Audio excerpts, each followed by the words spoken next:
जी नमस्कार। मेरा नाम अर्चना पंद्रा है। मैं यहाँ ज़िला अस्पताल छिंदवाड़ा पे एडमिट हूँ। मेरा कोविड प्लस आया हुआ है 31 तारीख को। मेरी मदर का भी कोविड प्लस आया हुआ था, इसलिए मैंने उनको आईसीयू वार्ड में शिफ्ट किया था। मेरे फादर भी कोविड प्लस आए हुए थे, इसलिए वो भी यहाँ पर थे। मेरी मम्मा हार्ट पेशेंट थी, इसलिए मैंने उनको आईसीयू वार्ड में शिफ्ट किया हुआ था। उन्होंने यहाँ पे 4-5 दिन रही, उसके बाद में वो सर्वाइव नहीं कर पाई, सिर्फ हॉस्पिटल की गलती के कारण। कल रात को 3:30 बजे मम्मा को बहुत तेज़ प्यास लगी हुई थी। इन लोगों ने उनको पानी तक के नहीं दिया। मेरी मम्मा नर्स चिल्ला रही थी, सिस्टर चिल्ला रही थी 3:30 बजे। उनके पास में आईसीयू वार्ड में कोई नर्स, कोई सिस्टर, कोई नहीं था। उन्होंने 3:30 बजे मुझे फ़ोन लगाया, कहा बेटा मुझे बहुत प्यास लगी है, मैं बहुत तड़प रही हूँ, बहुत उन्होंने मुझे बोला। मैंने उतने ही समय सिविल सर्जन को फ़ोन लगाया, श्रीमती गोगिया को। उन्होंने कहा मैं भेजती हूँ, लेकिन वहाँ पे कोई नहीं गया। आधे घंटे तक के कोई नहीं गया। 4 बजे मेरी मदर का फिर फ़ोन आया। उन्होंने कहा बेटा अभी कोई नहीं आया है। फिर मैंने सिविल सर्जन को फ़ोन लगाया। उन्होंने बोला मैं भेजती, लेकिन वहाँ पे कोई नहीं गया।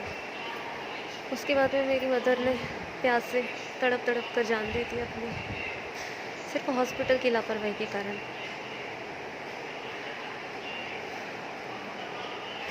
उसके बाद में मेरे फादर को आईसीयू वार्ड में शिफ्ट किया गया।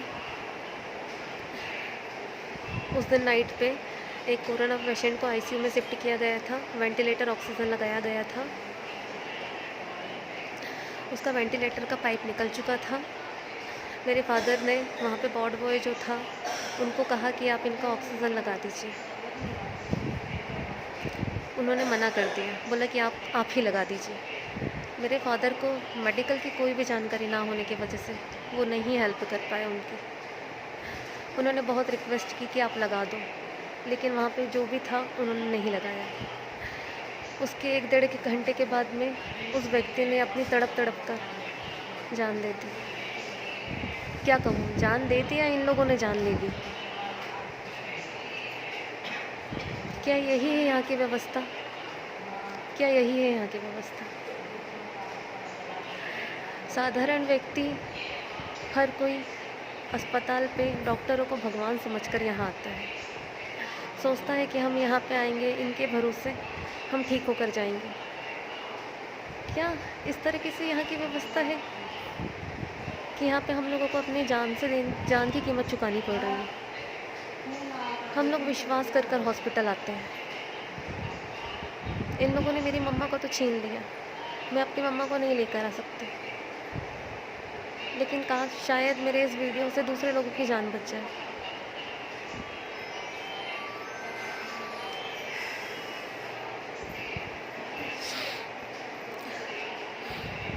यहाँ पे किसी प्रकार की व्यवस्था नहीं है। कोरोना पेशेंट को सफाई में रखा जाता है, तो यहाँ पे किसी प्रकार की सफाई नहीं है। यहाँ पे मुझे 1 हफ्ता हो गया है। मैं जब से आई हूँ तो हर डेली एक व्यक्ति को मरते हुए देख रही हूँ, तड़प कर। यहाँ पे लोग चिल्लाते हैं, डॉक्टर नर्स चिल्लाते हैं, कोई सुनने वाला नहीं होता। दिन में 2 बार नर्सेस आती हैं, टेम्परेचर चेक करती हैं, दवाई देती हैं और चली जाती हैं। लेकिन इस वार्ड में कोई भी डॉक्टर या कोई भी नर्स 24 आवर्स के लिए कोई नहीं होता यहाँ पे। क्या हम लोग, जब हमको ऐसी तरह से व्यवस्था करनी है, हमको अपना खुद का ख्याल रखना है, हम अपना घर पे भी ख्याल रख सकते हैं। दवाई तो हम घर पे भी ले सकते हैं। जब यहाँ पे नर्सेस सिर्फ टेम्परेचर चेक कर जा सकती, तो हम लोग भी अपना खुद टेम्परेचर चेक कर सकते हैं। आप बताइए कैसे करें? मैं सभी लोगों से निवेदन करती हूँ कि कभी भी सरकारी अस्पताल मत आइएगा। यहाँ की व्यवस्था बहुत ख़राब है, बहुत ख़राब है। मेरी मदर उस दिन इतना तड़प रही थी, बहुत तड़प रही थी।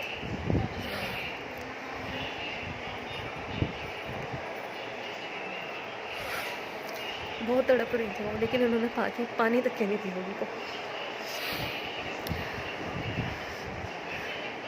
कोई इंसान कैसे भरोसा कर इस अस्पताल पे आएगा। मैं आपको दिखाती हूँ, यहाँ पे ऐसे ऐसे व्यक्ति हैं जिनको कोई सिम्टम्स नहीं है, कुछ नहीं हुआ है, बस यहाँ पे लाकर रख दिया है कोरोना पॉजिटिव करके। अच्छे खासे यहाँ पे बैठे हुए हैं, देखिए।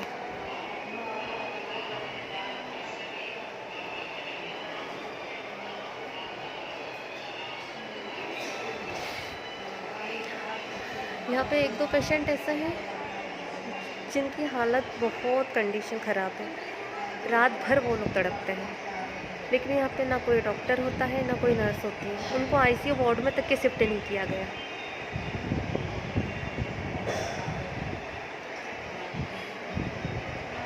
क्या हम लोगों को इस अस्पताल पे आकर अपनी जान देनी पड़ेगी?